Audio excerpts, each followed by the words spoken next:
Hello दोस्तों, आप लोग कैसे हो। मैं उम्मीद करता हूँ कि आप लोग अच्छे होंगे। आज के इस वीडियो में मैं क्लास 10th मैथ दो चल वाले रैखिक समीकरण युग में, ठीक है। आज मैं उदाहरण 9 करूँगा। ये जो आपके प्रश्न है एग्जाम के लिए बहुत ही इंपॉर्टेंट है और ऐसा प्रश्न एग्जाम में बहुत ही स्टूडेंट गलत करते हैं और समझ में नहीं आता ये प्रश्न कैसे बनाए और कैसे नहीं बनाए। आज मैं इस प्रश्न को आपको पूरे आसान तरीके से शानदार तरीके से बताऊँगा। ये जो आपका प्रश्न है एग्जाम के लिए बहुत ही इंपॉर्टेंट है। चलिए इस प्रश्न को हम स्टार्ट करते हैं। सबसे पहले प्रश्न समझिए और प्रश्न बनाइए, ठीक है।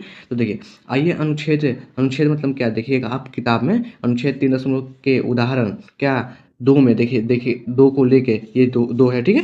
दो को लेके अर्थात ये हमारा ये है क्वेश्चन क्या, दो। अब यहाँ से पढ़िए, उधर अनुच्छेद इतना देखिएगा उसके ही जैसा है, ठीक है। अब पढ़िए अर्थात यहाँ से प्रश्न पढ़िए। देखिए, दो पेंसिल, ठीक है, और 3 रबर का मूल्य कितना, 9 रुपये है, ठीक है। समझिए, 2 पेंसिल और 3 रबर का मूल्य कितना, 9 रुपये है। और वही 4 पेंसिल और 6 रबर का मूल्य कितना, 18 रुपये है।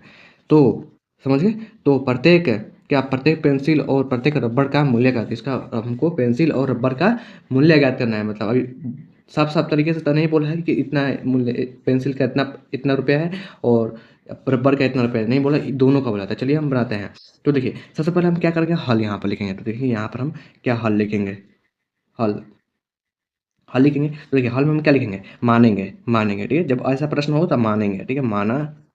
कि माना कि क्या मानेंगे, देखिए पेंसिल का क्या मूल्य, पेंसिल का मूल्य, पेंसिल का मूल्य कितना, पेंसिल का मूल्य हम एक्स रुपया मान लीजिए, एक्स रुपया, ठीक है, एक्स रुपया। और वही क्या, रबर रबर रबर का मूल्य वाई रुपया, वाई रुपया, ठीक है।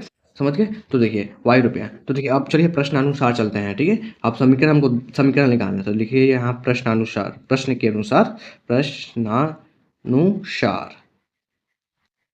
तो देखिए प्रश्नानुसार, तो देखिए कितना है, देखिए पेंसिल, दो पेंसिल, जब एक पेंसिल का मूल्य कितना, एक पेंसिल का मूल्य एक्स रुपया और वही दो पेंसिल का मूल्य क्या है, 2x हो जाएगा। तो वही क्या बोला है, दो पेंसिल, तो क्या हो जाएगा, 2x हो जाएगा, 2x, ठीक है। एक्स ऐसा लिख दीजिएगा, ऐसे ऐसे भी चलता है, ठीक है। और देखिए, और क्या, और रबर, 3 रबर, 3 रबर, एक रबर का मूल्य कितना, वाई रुपया, तो वही 3 रबर का मतलब 3y हो जाएगा, गुना हो जाता है, ठीक है। तो प्लस में क्या, 3y, और कितना है, इन दोनों का मूल्य कितना है, 9 रुपया है, 9 रुपया, समझ गए। अब इसको आप समीकरण 1 मान लीजिएगा, ठीक है, समीकरण 1। अब चलिए पुनः प्रश्नानुसार चलते हैं, पुनः पुनः प्रश्नानुसार, प्रश्नानुसार,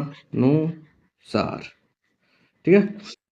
तो देखिए आप पढ़िए, यहाँ से प्रश्न पढ़िए। देखिए, और ये समाप्त हो गया हमारा। और 4 पेंसिल का मूल्य, चार, देखिए एक पेंसिल का मूल्य, देखिए एक पेंसिल का मूल्य एक्स रुपया, तो वही 4 पेंसिल का मूल्य 4x हो जाएगा, ठीक है। तो क्या हो जाएगा, 4x प्लस में, और क्या, और क्या, और 6 रबड़ का और 6 रबड़, देखिए एक रबड़ का मूल्य कितना, वाई रुपया, तो 6 रबड़ का मूल्य कितना, 6y हो जाएगा, गुना हो जाता है, ठीक है। आपको समझ आया, 6y।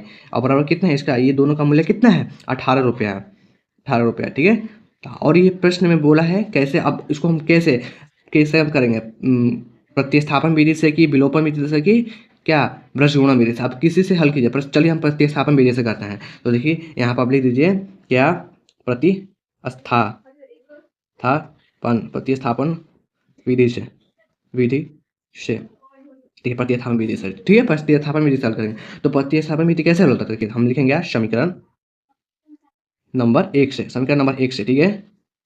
तो देखिए समीकरण नंबर 1 क्या है, 2x प्लस में 3y बराबर में 9, ठीक है, समझ गए। तो देखिए अब क्या करेंगे, अब देखिए प्रश्न में हम क्या करेंगे, सबसे पहले समझते रहिए। तो देखिए हम क्या करेंगे, तो देखिए ये प्लस में 2y उधर भेजेंगे, तो देखिए 2x हो जाएगा 10, प्लस में हो जाएगा माइनस में हो जाएगा 9, माइनस में क्या 3y हो जाएगा, ठीक है, समझ गए। और देखिए अब देखिए ये जो 2 गुना में थे भागा में हो जाता है, एक्स हमारा 10 9 माइनस में 3y बटा में क्या 2 हो जाएगा। अब इसको समीकरण आप 3 मान लीजिएगा, ठीक है, आप कुछ नहीं है बस हल करना है। अब देखिए आप समीकरण 2 में रख लीजिए चाहे 1 में रख लीजिए, ठीक है, किसी में मान, चलिए हम समीकरण 1 में 3 का मान रखते हैं। तो लिख दीजिए समीकरण, हम क्या करेंगे तो बताइए, देखिए समीकरण समीकरण नंबर क्या 3 में, सॉरी 1 में, समीकरण नंबर 1 में क्या, समीकरण नंबर 3 का मान, 3 का मान रखने पर, का मान रखने पर, ठीक है। तो देखिए क्या है, समीकरण 1 में रखना है, देखिए 2x है, देखिए x से जब हमको रखना है तो 2 लीजिए, 10 का 10 लिख देंगे यहाँ पर 2, और x से जब इतना रखना है, देखिए गुना में क्या 9 माइनस में 3y बटा में 2, ठीक है, समझिए। और प्लस में 2y और बराबर में कितना देखिए समीकरण 9 एक में देखिए और के 9 है, समझ गए। अब देखिए अब चलिए कैलकुलेशन करते हैं। तो देखिए क्या है, देखिए 2 से तो क्या कट जाएगा हमारा, देखिए ये 3y से भी 3y कट जाएगा, ठीक है। तो क्या बचा हमारा 9 बराबर में 9, समझ गए।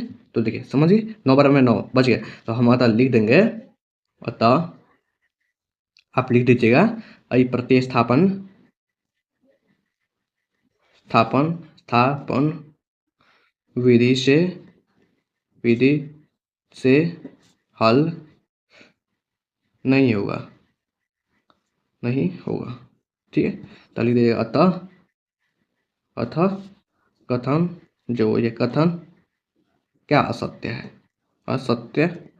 है। क्यों असत्य है? क्योंकि हमको y का मान चाहिए था, तो इसलिए पेंसिल और रबड़ का मूल्य नहीं लिखा सकता, इसलिए कथन असत्य है, ठीक है, समझ गए। ऐसे प्रश्न बन गया। मैं उम्मीद करता हूँ कि जो आपका प्रश्न ये बताया होगा आप समझ गए होंगे। तो इसी साथ मैं वीडियो को ऑन करता हूँ। अगर ये वीडियो पसंद आई तो लाइक एंड सब्सक्राइब कर दीजिएगा। ओके, धन्यवाद।